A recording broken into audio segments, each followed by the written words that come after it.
Very well. What you get, I shall get it love. This is love, and I want to get another one. I go take and do it in I love. Waiting you love, oh. No be waiting, I love, oh. Waiting, I love, I go do what we do, I go.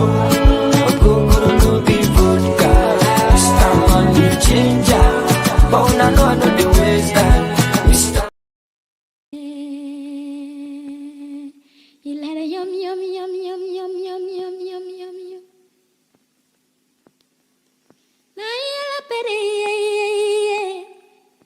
matinaya pese. You let a yum, yum, yum, yum, yum, yum, yum, yum, yum, yum. Naya pere, muna kapela, chora kakisa, oyari hele pere, balungna baire, tupa ani, imping tuma, santa tapage, bayu tu tele, masankele yura, baba tu yara, oyari hele pere, bongna baire, tupa ani, asikul tuma, ikina kine, kile sikul kine. Titatia, undidle sikulatia, satasua, zadle sikulgasua, korakua, kole sikulgakua, sarasua, sole sikulgasua, tinayele peri, kapere, chora kakisa, bihari hele peri, bongna weire, tupa ani, sikulgatua. Well, good afternoon. It's around 2:23 in the Boston area, around 7:23 in Ghana. And as usual, we bring you the assembly. Today, we are very fortunate to have in our midst as a guest the Honorable Member of Parliament for Akuapem South, the Honorable Sami Awuku. Honorable, you are welcome to the assembly. Thank you very much. Thank you very much, and thank you for having me. Okay, so I would just like to remind our viewers that we are live on Facebook and YouTube. And if you wish, you can leave us comments and questions as we run through the program. I would be sure to respond to them.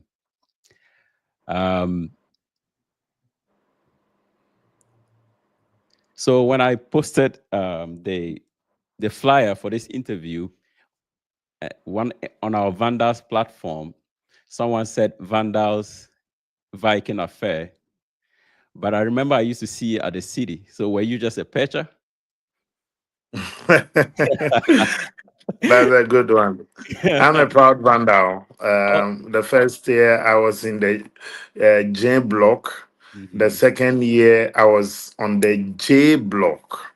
The third year, I think, but the third year was on the E block, and the fourth year on the B block. Okay. So I started from J for God, moved to J for Jesus, moved to E for eternity, and moved to B for Bravo. Okay, so you're true and true Vandal.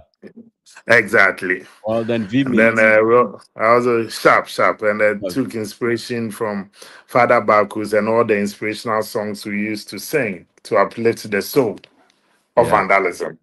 Sharp. Well, I think you and I were in Legon around the same time. I knew That's you. Right. That's right. You probably didn't know me. No. You guys were the big men on campus. You know, you were the we're the attempting politicians at that time.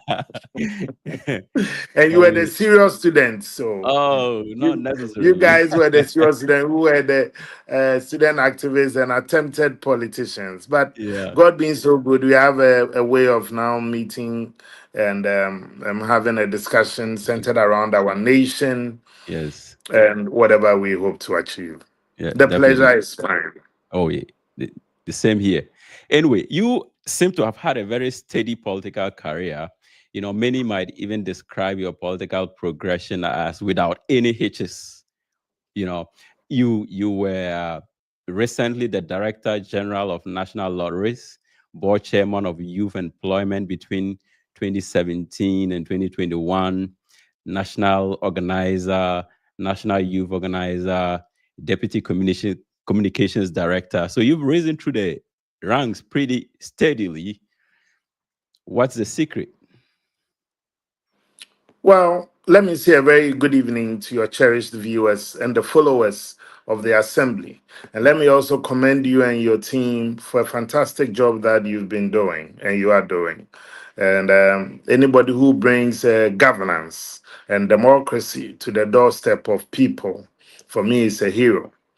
And let me quote your former president, President Barack Hussein Obama, who said the only way to discourage hate speech is to promote more speech. So, meaning that when many people get the opportunity to vent, even no matter how dissatisfied, uncomfortable that the comments may be, it is better than the person reaching out for guns and machetes to resolve a problem. So let me commend you for that. Now Thank you. back to the question that you asked about my political progression. I think I started off from the university days as a student activist, and then systematically um, contesting to be SRC president at the University of Ghana, that 2006, 2007 academic year. Unfortunately, I was a president that never was. That elections was marred by violence. Myself and Lord Cranton Hammer, Ernesto Yeboah, Frank Efie. Frank Efie was from Legon Hall. Mhm. Ernesto Yeboah, myself, and Lord Hammer were from the Commonwealth Hall. And then the runoff was between myself, Lord Hammer, and one Moses something. In fact, then it became a straight fight between me and Moses. I've forgotten the second name. Okay. Unfortunately, the elections turned violent and there was no president that year. I never gave up. I still worked hard. Then in 2009, I became the director of operations for then the opposition pressure group, the Alliance for Accountable Governance, AFAG, as Mhm. people were calling it. I became its first director of operations. Then, somewhere along the line in 2011, the then national chairman of the NPP, the late Jacob Echebi Lamte, and the then opposition leader Nana Addo Dankwa Akufo-Addo discovered me and then drafted me into the NPP's communications team as a deputy director of communications, where I worked under the boss man himself, Nana Akomea. Then from there, I proceeded to contest for the national youth leadership of the NPP with an overwhelming victory of about 74% as NPP's national youth organizer in 2014. And with hard work and determination, with truth standing, and then Yeah. I worked very hard, mobilizing and galvanizing support amongst Ghanaian youth to produce a president for the new patriotic party. So I never gave up from there. Then I proceeded, worked hard to help the NPP win election 2016. In 2016. Subsequently, I was elected national organizer in 2018 by about 88% of the MPP's delegates at conference. Um, then in 2021, I was elected, just as you said. I was appointed by the president of Ghana as director general. But before then, I was board chairman for the Youth Employment Agency from 2017 to 2020. Yeah. Okay. Yeah. So And it then, has been, I don't think it's been without hitches, as you said. yeah. Just that sometimes you cry in the rain. It hasn't been a journey of roses or a journey of eating ice cream or taking ice cream in the park. Yeah. It's been toil, sacrifices, dedication. Mind you, I was also called before the Supreme Court in the famous election petition case for contempt. I Yes. think I was the first person to appear also Okay. for contempt, and the Yeah. justices of the Supreme Court had mercy on me. That was in 2013, Mhm. and I had freedom at that time. So Yeah. yes, it's been ups and downs, but one thing that I never do is to give up. I don't give up. Okay. But I mean, but why I say that is that in this past election, a certain member of parliament had to make way for you to contest your current seat, which is unusual. I don't know much about that, but um, the certain member of parliament did not contest in the primaries. So Yes. that's how I can But put it. and that's not unusual that somebody just and then your seat is more or less a safe seat, right? It's not one of those Well, contentious seats well, where the well, not opposition. exactly. In the Yeah. elections that we just had, no seat was a safe seat for either the NDC or the NPP. There were Okay. surprises as well. In fact, in 2020, the NPP only had 56% of the vote in my constituency. That's 5-6. As Okay. far as the parliamentary elections was concerned, we had 56%, 5-6. Okay. Even though across the country, the NPP's vote across the country decreased for almost every parliamentary candidate. Hmm. For almost, not all, but for almost every parliamentary candidate across the country for the NPP, I had an appreciation of 11 percentage point from 2020 to 2024. So I increased the NPP's vote from 56% to 66 percent in Okay. 2024. So I think hard work was key. Okay. Yeah, I guess it's testament to the hard work that you have done over the years, right? But I wanted us to move into talking about democracy in Ghana in general, right? There's Yeah. a lot of people disillusioned in Ghana right now about democracy. And I guess we saw a little bit signals of that during the inauguration when the uh, the head of state of Burkina Faso received the loudest applause when he arrived, right? Many think that democracy in Ghana is not delivering its goods. So I don't know what your position is on this matter. I would like to hear it. Well, first of all, I keep saying that I always quote Winston Churchill, the former Prime Minister of Great Britain. He said, I've heard many arguments against democracy and its ups and downs. The critics of democracy have always said that it's not the best form of government.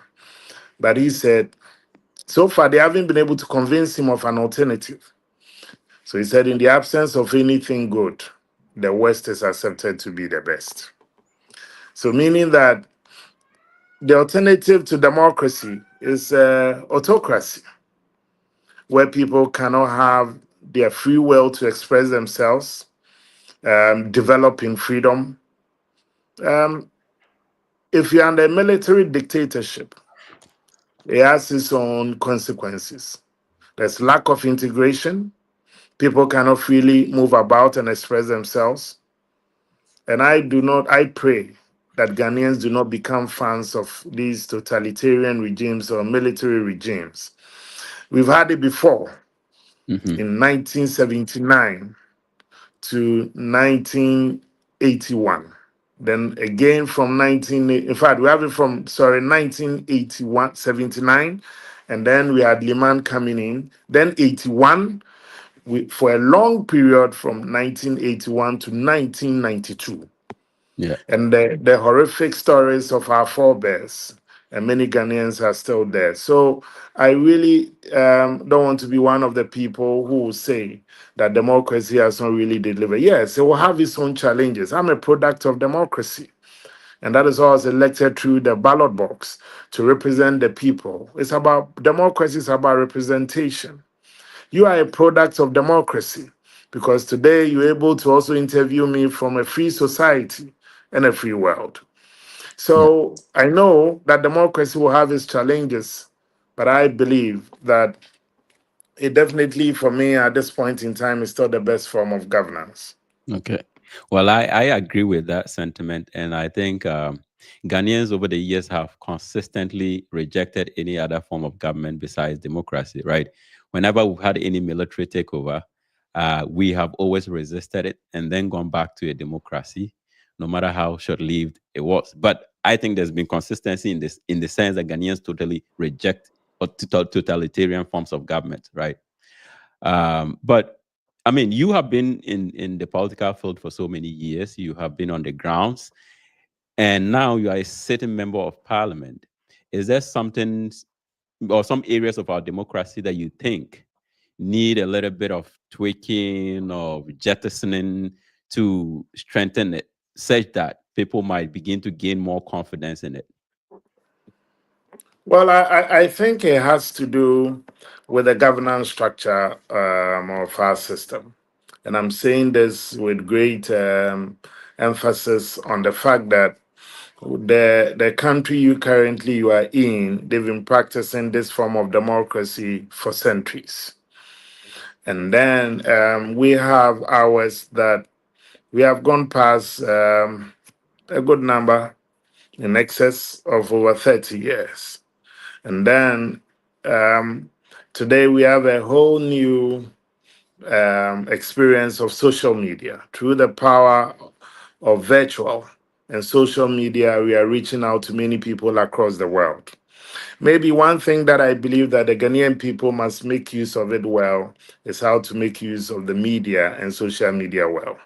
It should be a tool that promotes our values, a tool that promotes what we can offer to the world and offer to our people, rather than becoming a tool for distraction and a tool for pulling him down. If you listen to sometimes the language, the level of depravity on radio, and the practice of yellow journalism, the person knowing very well that what he or she is saying is outright falsehood, but will package it. These are some of the things that makes people feel that democracy is not the best form of government, but democracy is a beautiful form of government.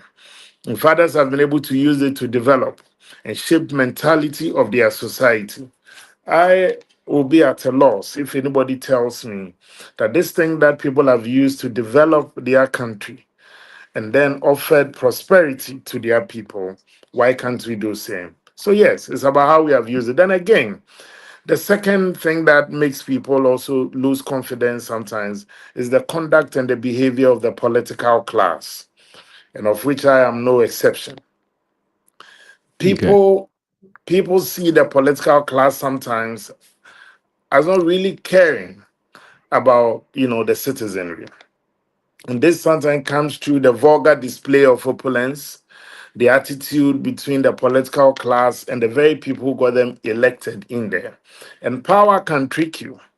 Um, in 2016, when the NPP achieved an overwhelming victory over Hmm. the NDC and John Dramani Mahama, many people said the NDC is done and banished because we Yeah. had in excess of 160 something seat.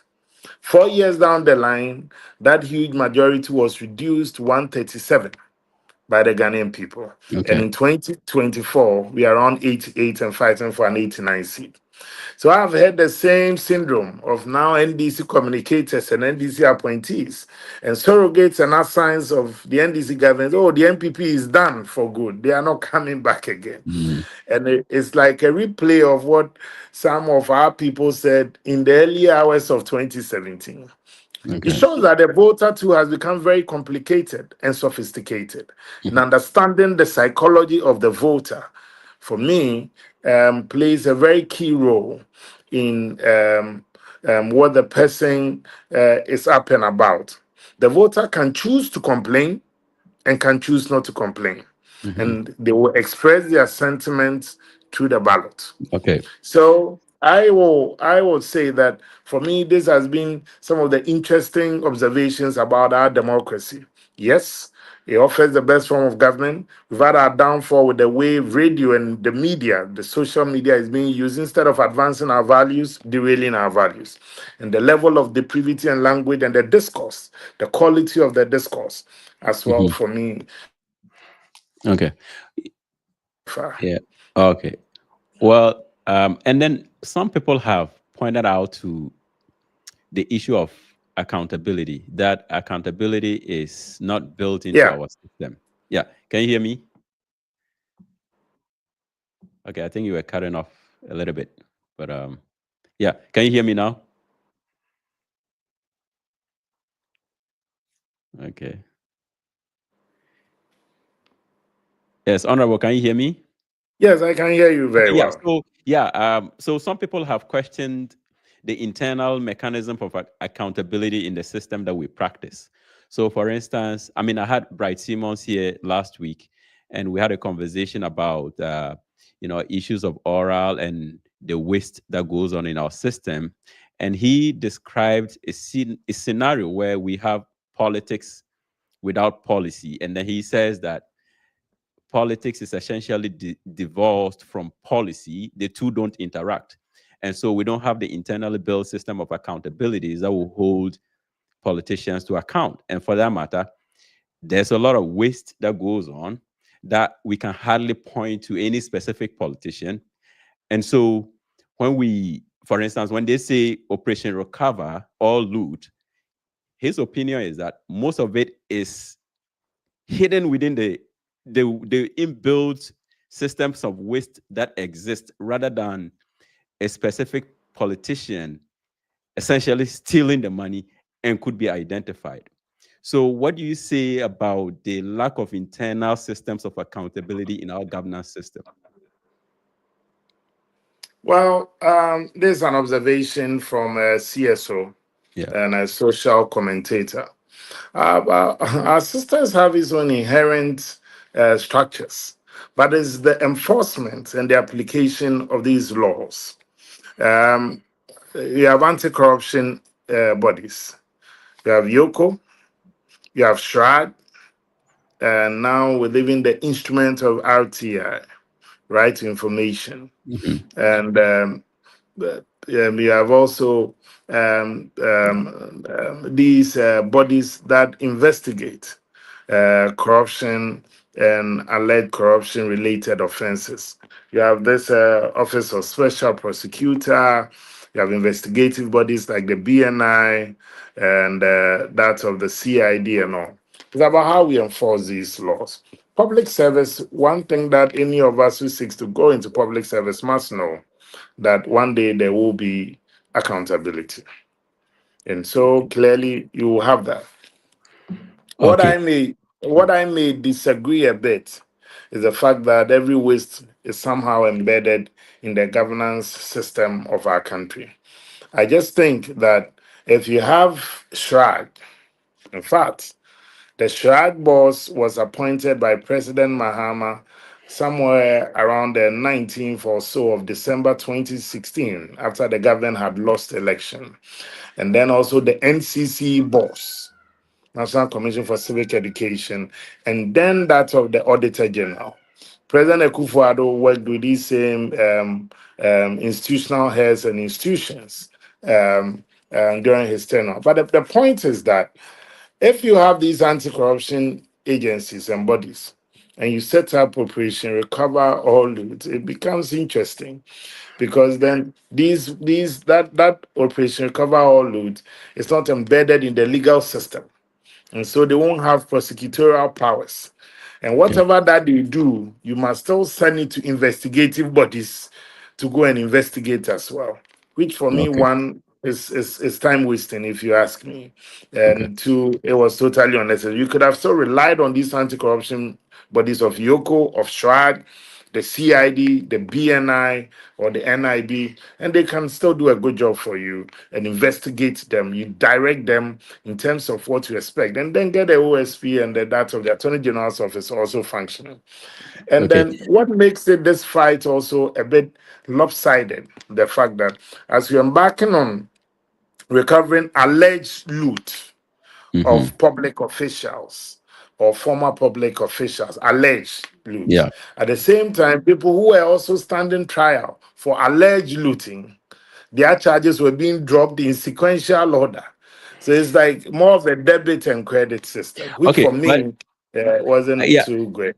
Okay. With respect to that, some have argued that these cases had been in court for over 80 years, right? And if they weren't resolved, the new attorney general has to prioritize, right? Maybe he has other issues that are his priority. And so a case staying in court for 80 years, come on, under normal circumstances, should be resolved. Don't you think so? Okay, so the wheel of justice grinds slowly. Yeah. and you're also talking about the fundamental human rights of the people. And Yes. for me, as a lawyer, for you to be able to prove element of crime, you Hmm. also have to prove beyond reasonable doubt. You and Yes. I know how many years, and for a long time, the O.J. Simpson case traveled in the United States. Was Hmm. for several years. Okay. But justice at the end of the day was served after many, many years. In your own jurisdiction of the United States, a case can travel for sometimes more than 10 years until sometimes they arrive at a conclusion. But So in the criminal justice system, mhm. it is different from a civil suit. For the element of a crime, you have to be able to prove and link what we call the actus real to the mens rea, that the person had purpose in the mind Yeah. to do this, and physically and through the outcome and conduct also did that. Okay. Once there's a loophole and the person gets away with that particular conduct or that Yeah. element, it's very difficult. And I Okay. believe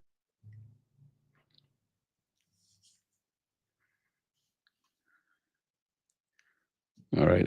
We have connections in issue. 2 weeks, the attorney general has been able to go through all the cases, read all the briefs, and was dropping it like rain. Okay.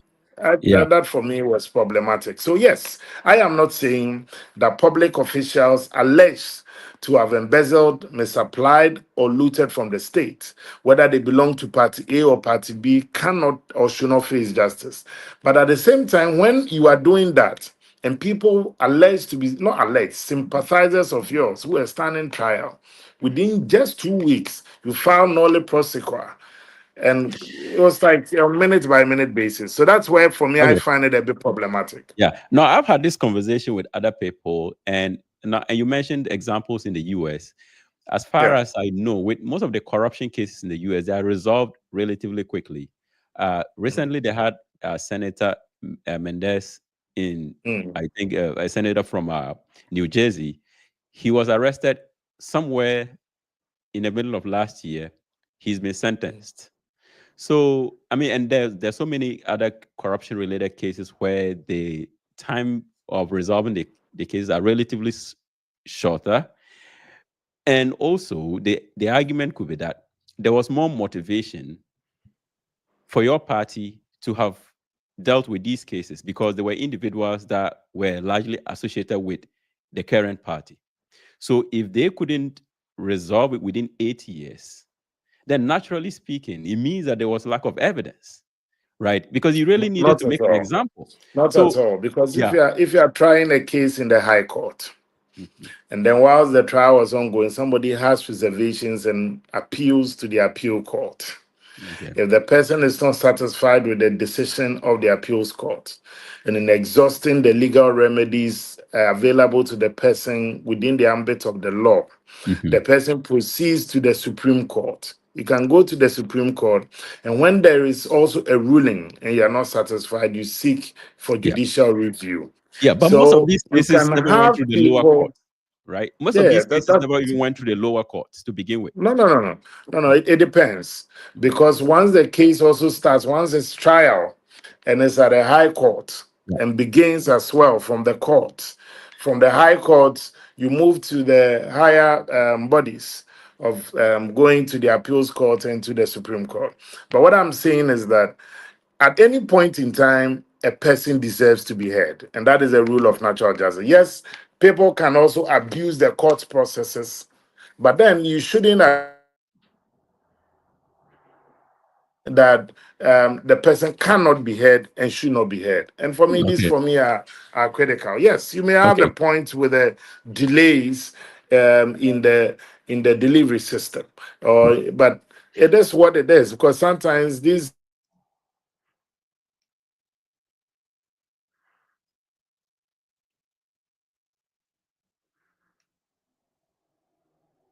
Okay. We're having connection issues. Yeah, hopefully.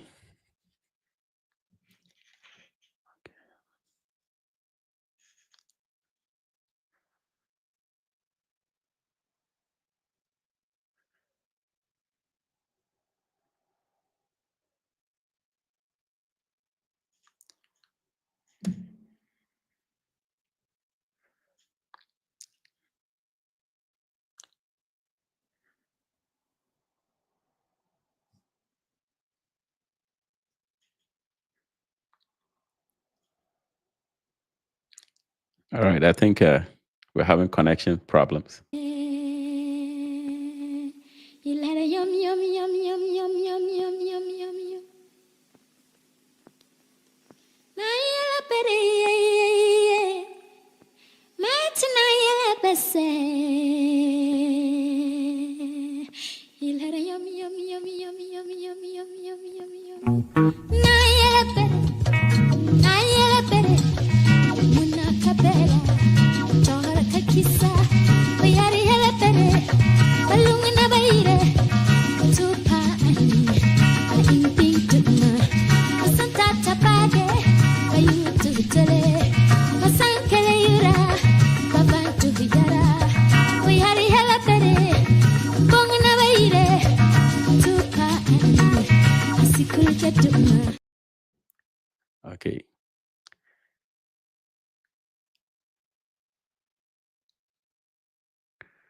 All right, our connection is troubling us. That dream of studying and working abroad has been made much accessible to everyone, including you. So worry less about how you're going to get there, because we always make it happen. This is Step Finders Ghana Limited. We offer a highly professional guidance and support system, both in your university and visa application process. Step Finders Ghana Limited is a highly trusted agency of the University of the West of Scotland, one of the largest modern universities offering a range of academic, social, and sporting facilities. You can apply for undergraduate, master's and PhD in business and creative industries, education, social sciences, computing, engineering, physical sciences, health, and life sciences.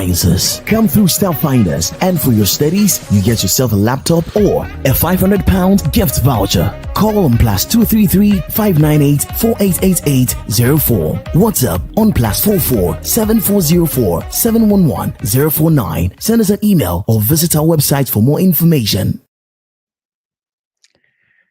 Yeah, we're still having connection issues with Honorable Sami Awuku.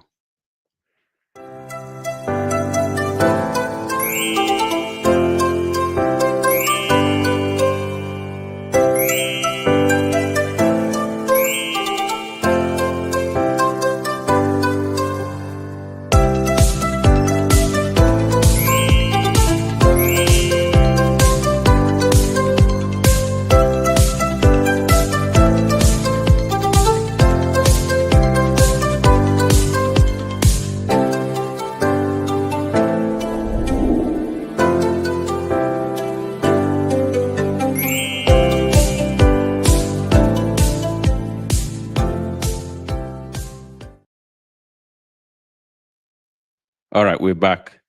Yes. Well, Thank you. Honorable, these are the challenges of doing it virtually. Yes, Yeah. it's just like democracy. In the absence of anything good, the West is accepted to be the best. Well, yeah, we're happy accommodating of the little hiccup. Yes. But anyway, yeah. So you Mhm. were, I don't know if you remember where you left off Oh with yeah, sure. yes, I was just talking about the fact that yeah, if you are fighting corruption, you have to be seen to also be fighting it across board, both parties. This is not yes, just limited to the NPP. If Samir okay, Oku is alleged to have committed an offense, yeah, regardless of him being an NPP person, if you believe you are fortified in your belief that you have evidence to back it, leave the yeah, judicial process and the justice system to go, to run, and let the court system acquit or convict him. yeah, okay, yeah, and then NDC came up with Operation Oral. They cited a certain amount of money that has literally gone down the drain, and that they're hoping to recover this amount, right? Do, do, It, do, do, do, do, do you believe in this fairy tale? I mean, I don't. I think it might be premature to call it a fairy tale, Uh, right? Okay, let me tell you Because why it is. It because is just okay, I'll come. let, Yeah. I'll let give you me address tell you. that. No, No, let me I'll give tell you you. address that Okay, in no one problem. minute because Okay, it's a very popular, if you like, policy. I don't know to call it a policy or not, but it it's seems just to be a very much ado popular. about nothing. If you ask Uh, me, yes. I give you why is another time wasting technique. So within Oral, I'm sure, started just after election or whatsoever. In fact, they Okay. actually started its work after January 7th, Yes. because that is when they had a mandate. Okay. Within 3 weeks, they were able to arrive at a conclusion, and say almost $21 billion allegedly has been stolen or looted from the state coffers. Okay. Yeah. Then you have the Auditor General, former Auditor General, Mr. Domelovo, in Yes. an interview with a media house, saying that the figures that they quoted might be wrong, because many of the things that they came to tell them needs to be audited and needs to be investigated. So Yeah. why do we do this to ourselves? You bandy these figures about. I'm just a minute. You Okay. currently have a program with the IMF running. Yeah. You are telling these international bodies, your donor partners, your credit agencies, and your international debtors, international creditors, that, oh, internally we can mobilize $21 billion. At the same time, you are asking for an extension of the IMF program with you.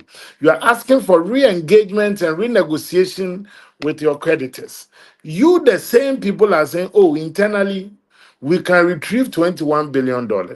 Yeah. I mean, Yeah. I But thought that it was premature. yeah. I thought that's why I told you right from the word go that the oral doesn't have investigative powers like you have the NIB, that's the former BNI, Hmm. like you have EOCO, Yes. like you have SHRAD, Yes. like you have CID. Hmm. These anti-corruption agencies and investigative bodies have a well laid down structures that are deep rooted in our society.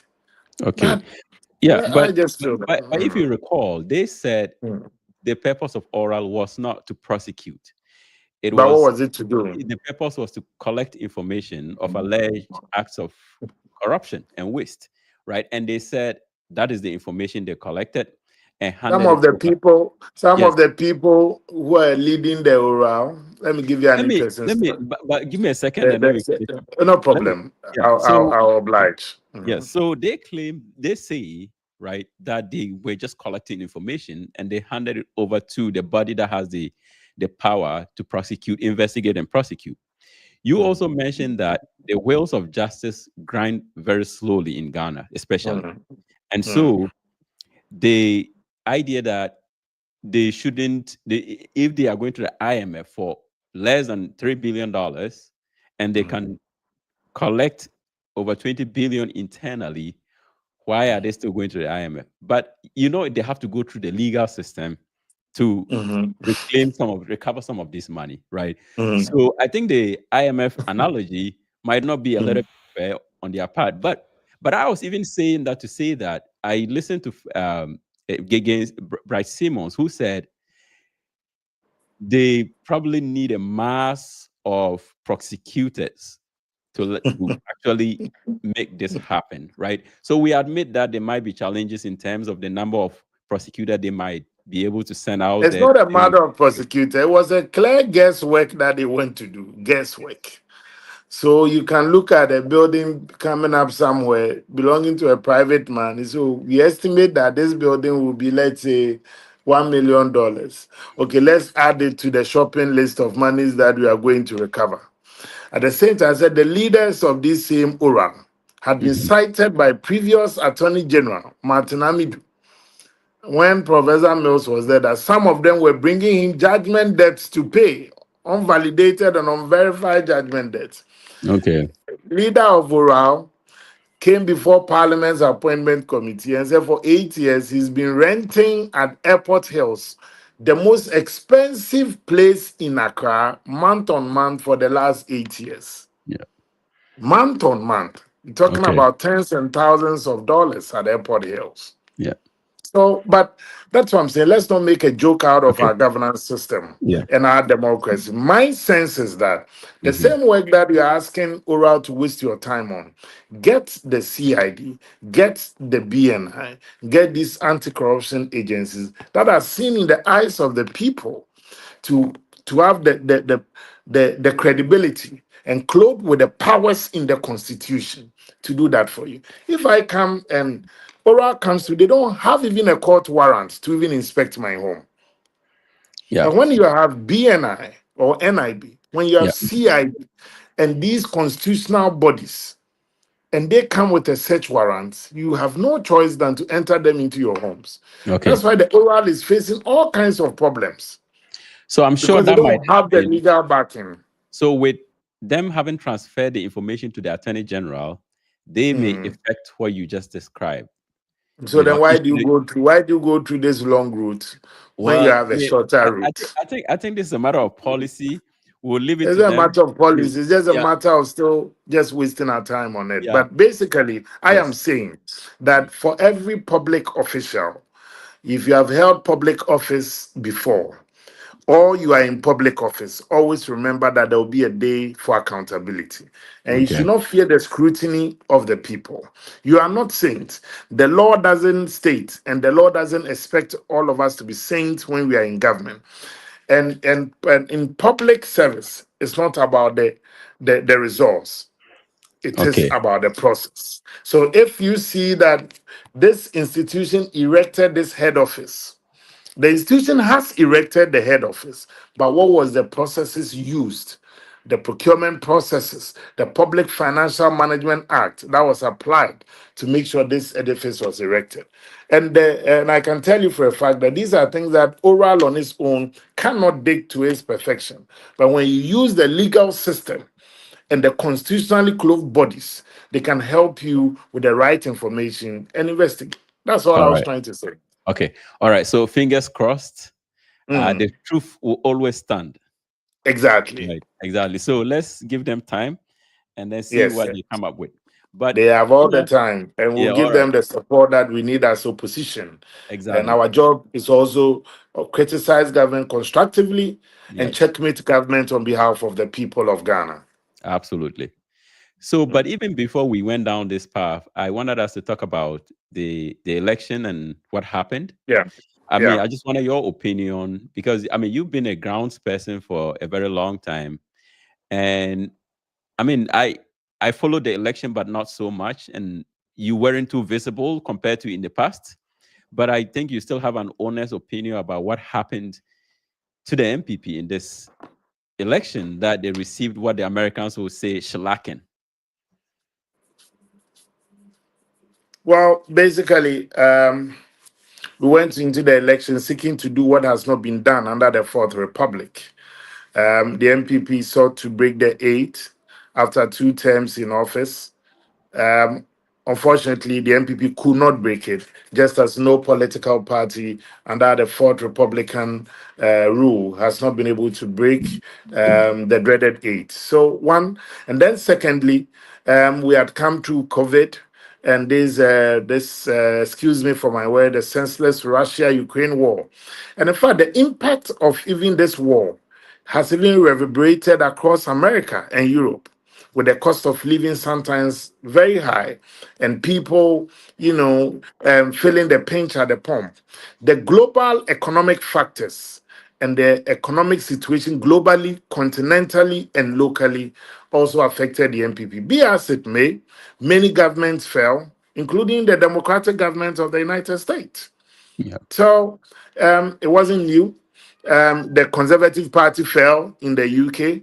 The famous German CDU, after an extraordinary and sterling performance from Chancellor Dr. Angela Merkel, four-time winner of the German people.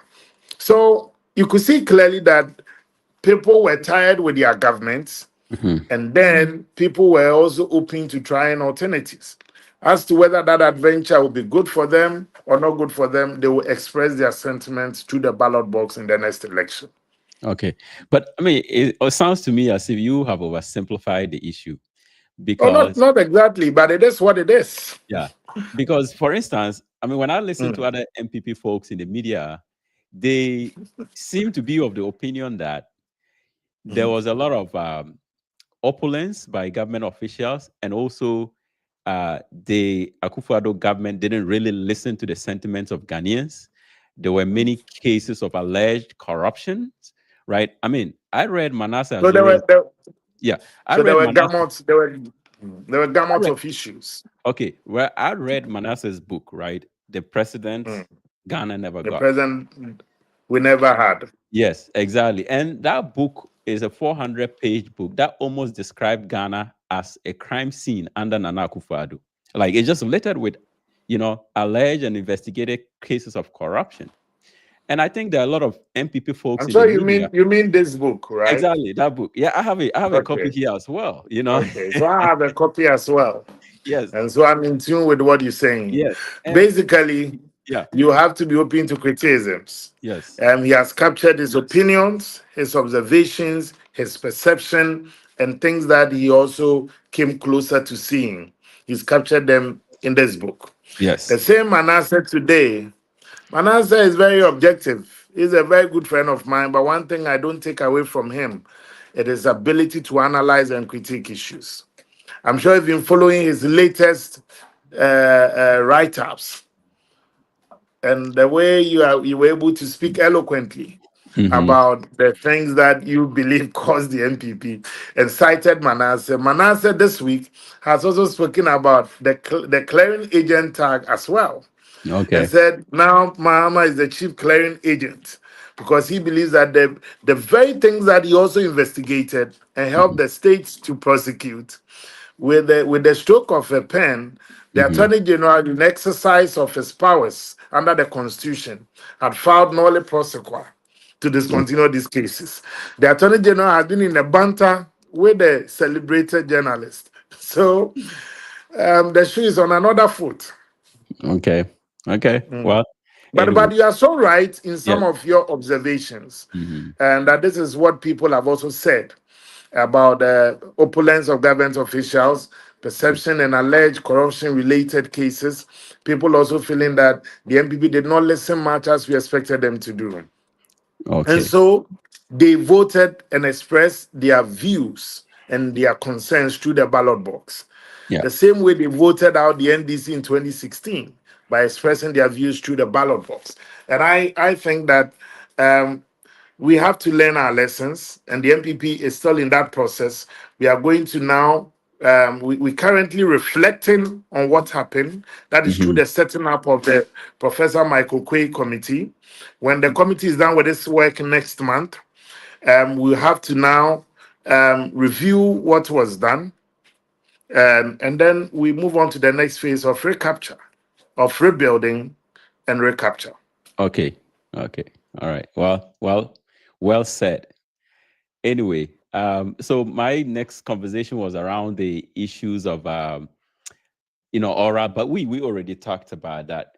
Yes, we Um, have. yeah, We have yeah. exhausted that. But I wanted to ask you about, what you think about the NDC government so far in terms of the appointments that they have made.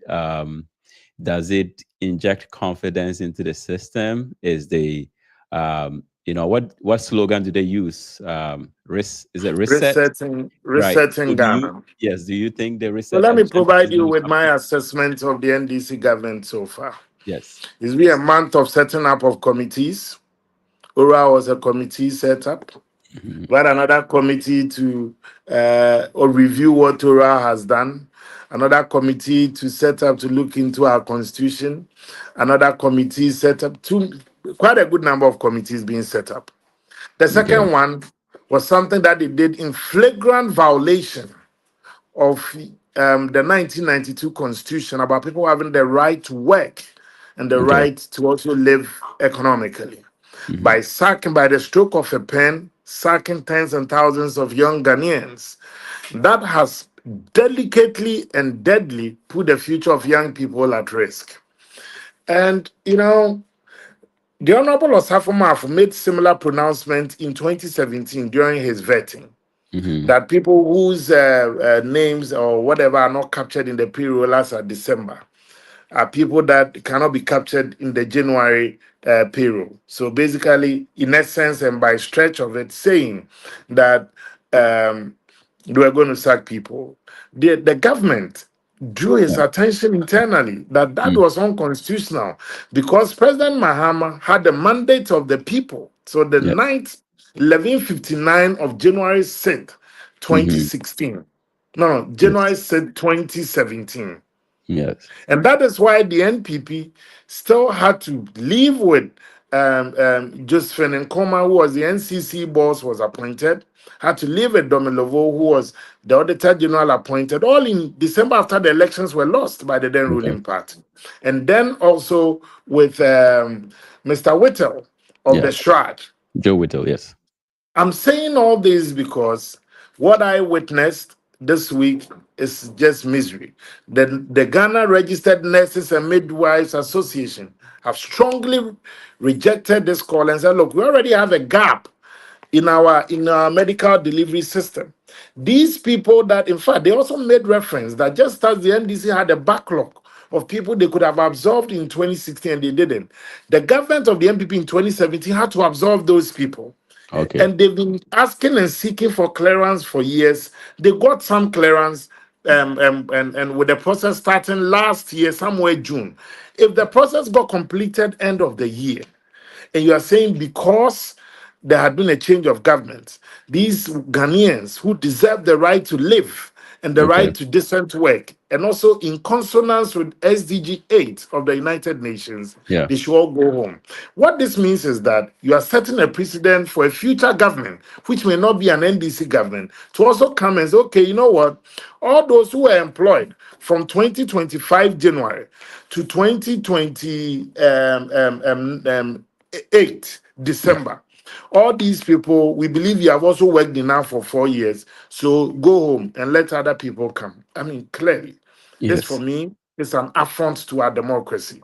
And the people who were recruited, they are from diverse background. There is no indication by any of these public institutions that their right of being admitted into the service or being admitted into the institution was because they carried the political party's card. This for me is unfair. This for me is inconsistent with good practices, and it's like a cleansing. But I Mhm. fear that with this, you are putting the lives, the future of many young Ghanaians on the line, and you are telling the people that you will be employing that their term of having employment under a government is coterminous with the lifespan of that administration in office. And if Okay. this decision is allowed to stand, it sets a precedent for any future government to refer to it. Yeah. Yeah. I think many of them are just young Ghanaians who are trying to earn a Exactly. living for themselves. Exactly. So, And I can tell you, I yeah. give you an example. Mhm. One person that who got employed at my place, National Lottery, the person was even of CPP stock. I've known Mm. him to be a CPP person. So you're Okay. saying that now people should only get employed by virtue of the fact that you have to be either Yeah. NDC or MPP. But This, I mm, believe, we have to condemn it roundly.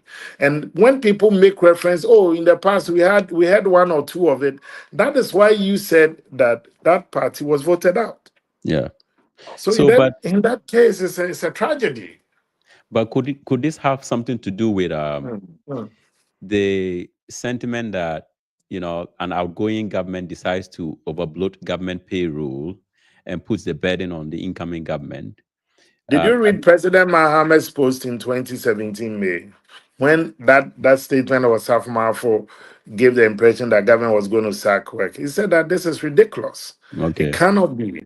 The Yeah. point is that you have a Mhm. mandate. Let me give you a Yes. typical example. Donald Trump was upset that President Biden had granted amnesty and pardon to Hmm. even people he disagreed that they should be pardoned. But no matter the whining that he did, he recognized the fact that there was an elected administration in office until January 19th. Yeah. Okay. So, unless you are telling me that the government, the fact that there has been an election, Hmm. mere conduct of an election does not mean that that is the expiration of a government Hmm. that day. And Okay. I think that is wrong. Okay. Well said. Okay. So let's come to you guys' role in the opposition. We saw the vetting process. There was a lot of grandstanding, and many Ghanaians are feeling that Parliament, as we currently speak, is not conducting itself well, and some of the blame goes to your side of the aisle. Um, what is your strategy going forward in the opposition, given the chaos that we just saw? I think we reject the fact that it's one-sided. Let me No, no, tell no. you what happened in this I'm not work. saying that it's one-sided. I'm saying that You many said feel that some Ghanaians believe yes. that it's from our side. No, your side is part of. I'm distributing the blame here. No, I wasn't. So Yes, let me tell you what yes, happened on that fateful night. yes. Before every vetting, the clerk of the committee of appointment will discuss with both the majority and the minority the number of people that will be vetting that day. Okay. Vetting ministerial nominees is not like asking the person, just myself, what is your name? Which kind of food you like best? These are people going to man the public purse. Our destinies will be in the hands of these people because the policy, they are going to be the policy makers of the day Yeah. and supervising policies and implementing the vision of the government. The act of omission or commission can affect us positively or negatively. Now, let me go into it properly. Yes. So they discussed that we're going to vet three people. The three people who were on the list, I recall, was I think Mutala Mohammed, Hmm. Rashid Pelpo, Yeah. and the third one was Sam George. Okay. I think so. Then, after the third vetting, they said, oh, let's add the fourth one. That became Kofi Adams. Okay. After the fourth one, they said, oh, they are begging us. I'm talking about the majority side. Hmm. That we should try and work together. So we're done with the four. They say, oh, now let's do the fifth one. That's the Minister for Transport. At that time, even vetting the transport minister, go and watch the video. We were exhausted. We were tired. Because we started the vetting from 9:30 a.m., 10 a.m., and this was 10 p.m. Yes. 10 p.m. So whilst we even reluctantly agreed to vet the fifth person, that was Honorable Nikwe for transport, then we saw two other nominees seated in the room. The Yeah. Honorable Okujeto Ablakwa and Honorable Kobna Minta Akando. Two big portfolios. Yeah. Foreign Ministry, your chief diplomat, and that of health minister. Hmm. And so we cannot vet these people into midnight. Okay. Many of us were tired. And if you don't take care, you cannot even ask reasonable questions on behalf of the public. Yeah. And the people seated on the appointment committee, for the avoidance of doubt, are representing their constituents. The constituents expects us to ask some questions that goes to the core of what these people will be doing. Yeah. Then Okay. they said, okay, if we are tired, we should go out. We can go. They are not tired. They said, no, we are doing these things together. So there had been a breach of trust and a breach of a gentleman's agreement from 3 people to 4 people, from 4 people to 5 people. So we had vetted in excess of 2, Yeah. contrary to the agreed discussions that we had. So when they said we should go out, some of our side said, no, if we should go out, then that means we want to carry on with it. Okay. And that was what we felt that was unfair. And I think in the ensuing day, there was confusion from both sides. I don't know how chairs then moved tables, and it was unfortunate. In the heat of the moment. Yes. All right. Yes. But But but this was a mhm. true account of what happened. Okay. Okay. But how about your leader's strategy? Do you have full confidence in him? Yeah, he's leading the minority side. And so far, our job is to oppose constructively Okay. and ask the relevant questions on behalf of the people. He will not get everything right Hmm. as a human being, but he will not deliberately get it wrong. Yes. And I Yes. believe that at all times he's acted in good faith and he's carried all of us along. Okay. Sometimes some of the decisions and the strategies of the minority might not be pleasant to some Hmm. people, Yeah. but they will be acting in the spirit of our people, the Okay. constituents that we represent. Okay. So the minority will continue to challenge government on things that we believe are detrimental to our continual existence as a government, as a people, and as a country. Secondly, the minority will oppose constructively Okay. and will give alternative ideas on what can be done. For Okay. instance, when during the passage of the what happened? So much confusion. An NDC MP even carried the chair of the speaker away, that they won't let even the speaker sit down to even preside over that e-levy thing. So if you Hmm. come a long way, I'm not saying it's a justification today somebody is also carrying a chair, but I'm just saying that Parliament in other jurisdictions, sometimes there are heated arguments. And you've Yeah. seen pictures, images, and videos of many of these stuff. So Yeah. yes, we hope to improve upon what we do as members of parliament from both sides. And I believe that the calmness that we,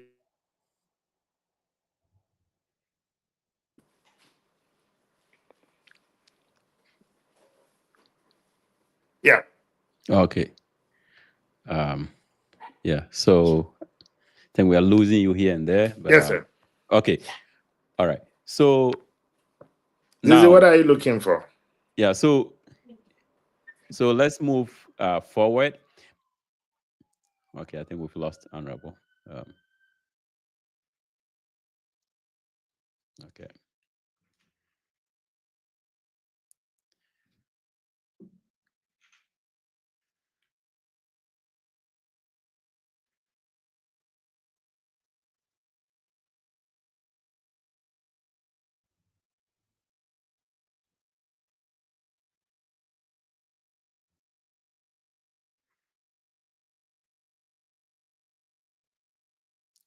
Okay. Yeah. Okay. Yes. Yes. All right. So okay. So then let's move forward. What do you think about the Oforiata situation? He been declared a fugitive. What is your opinion about that? Well, I think first of all, fundamental human rights have been infringed upon. Okay. And the mere fact that the military could not claim responsibility, the police could not claim responsibility, and the OSP itself could not claim responsibility should tell you that something fundamentally went wrong.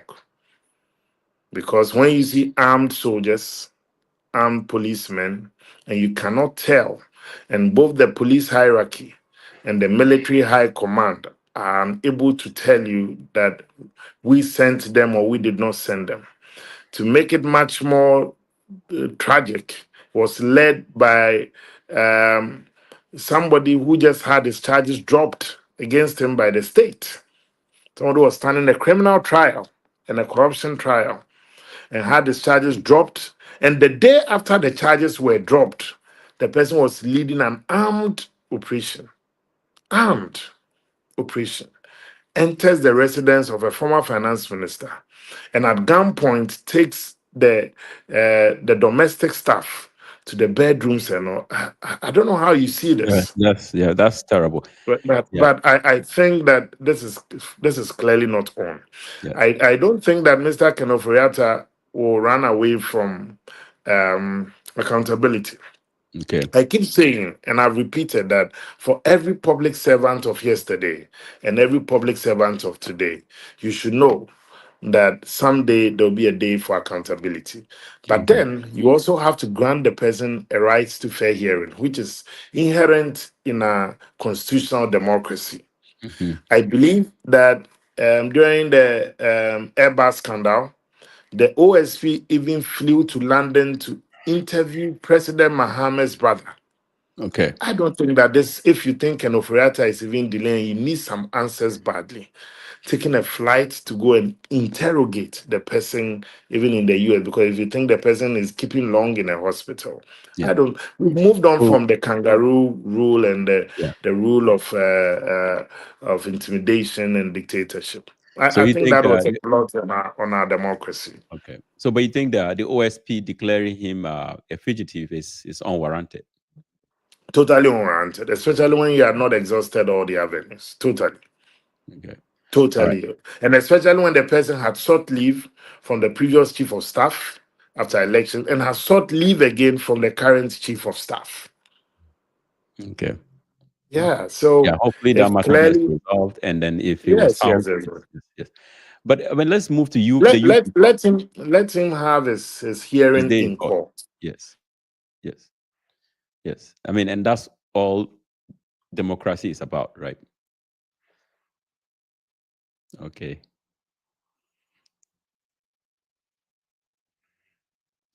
All right. We lost Honorable one more time again.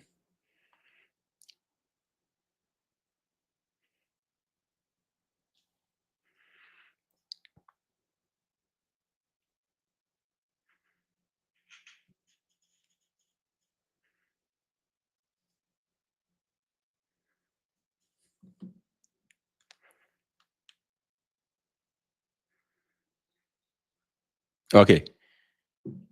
You're back. Yeah. Yes, I'm here. All right. Okay. All right. So yeah. But let's go to the issue of youth in politics, and then we'll wrap up Hmm. pretty soon.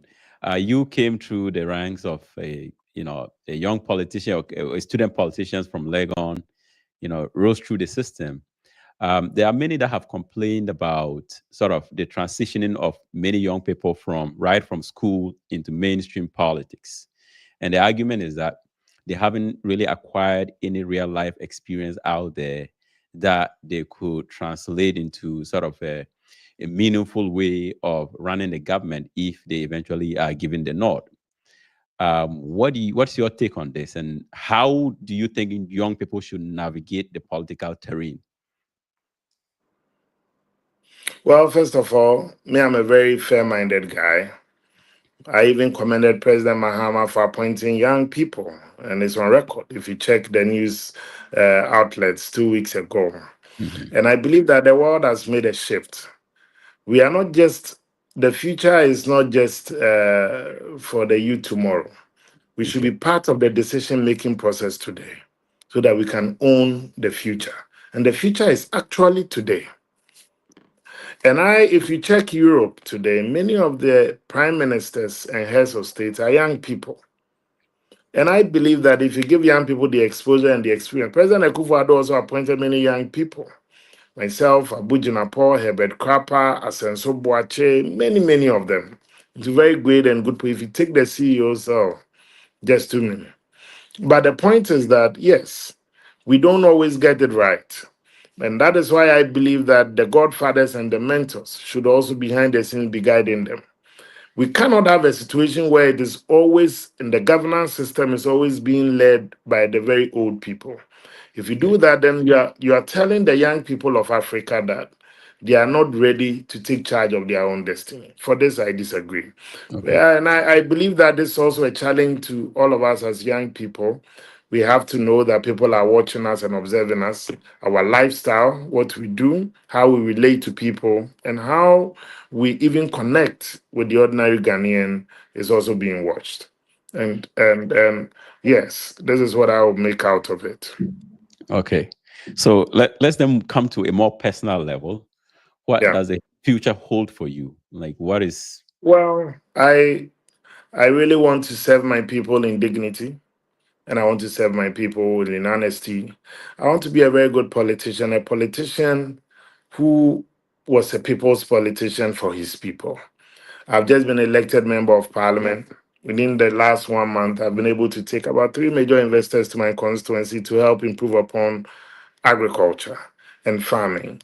Today, I launched a project called the Ofie Market, where I want to bring farm produce, organic farm produce to the doorstep of the consumers, and also to reduce post-harvest losses in my constituency.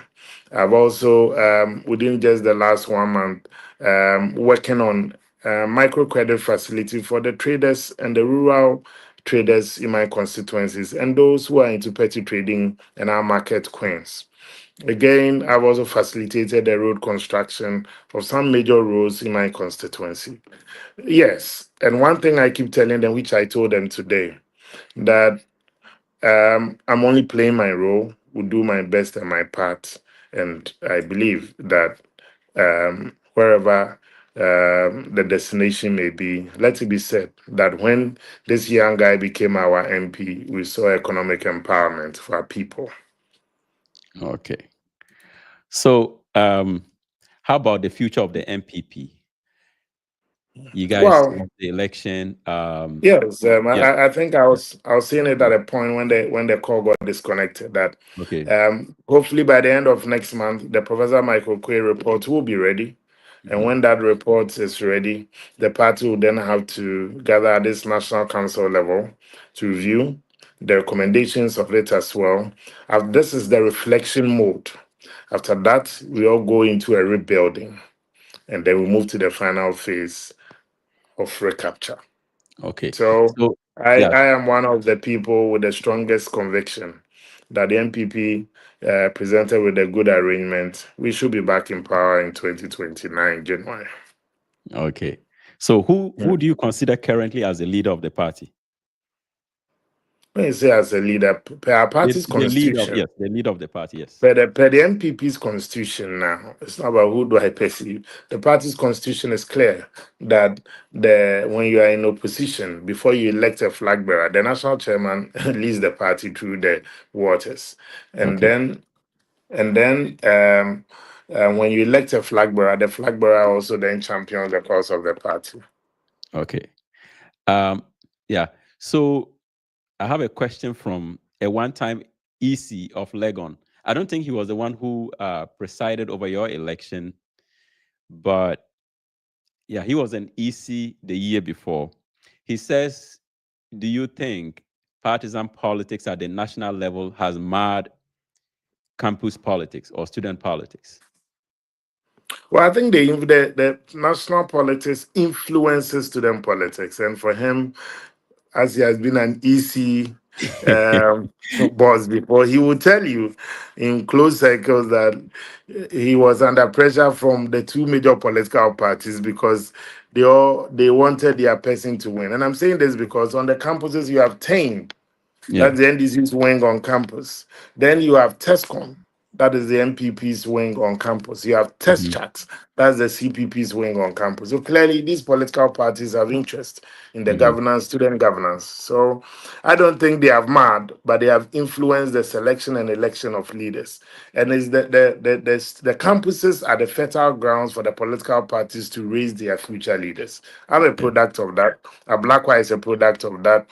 Martin J. Mensah, of course, the immediate past Minister for Local Government, is a product of that. Miracles Abuaje Frank Free, who is now MP on the NDC side for the Akan constituency also. And then Fred Agbenyon, Utukono, they're Mhm. quite a good number. So we are all products of the student governance.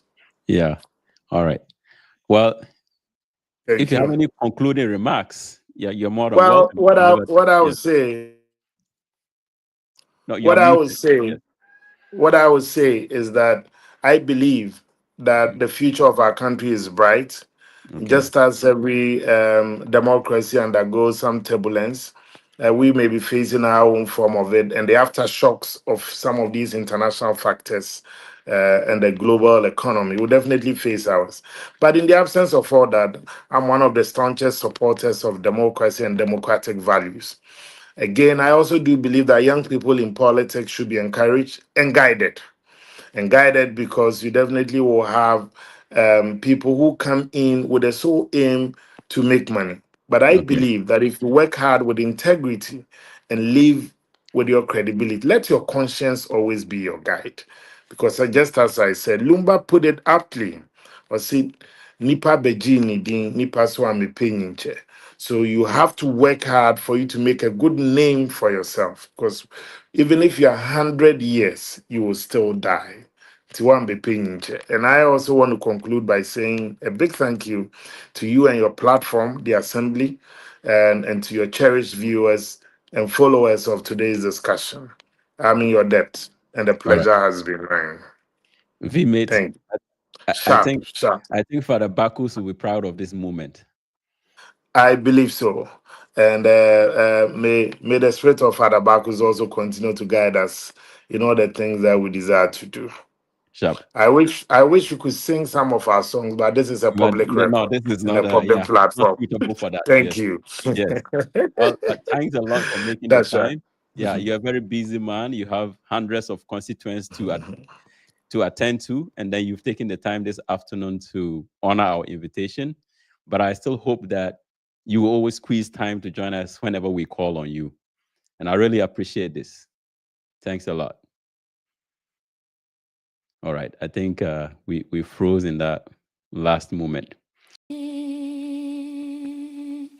let it yum yum yum yum yum yum yum yum yum yum.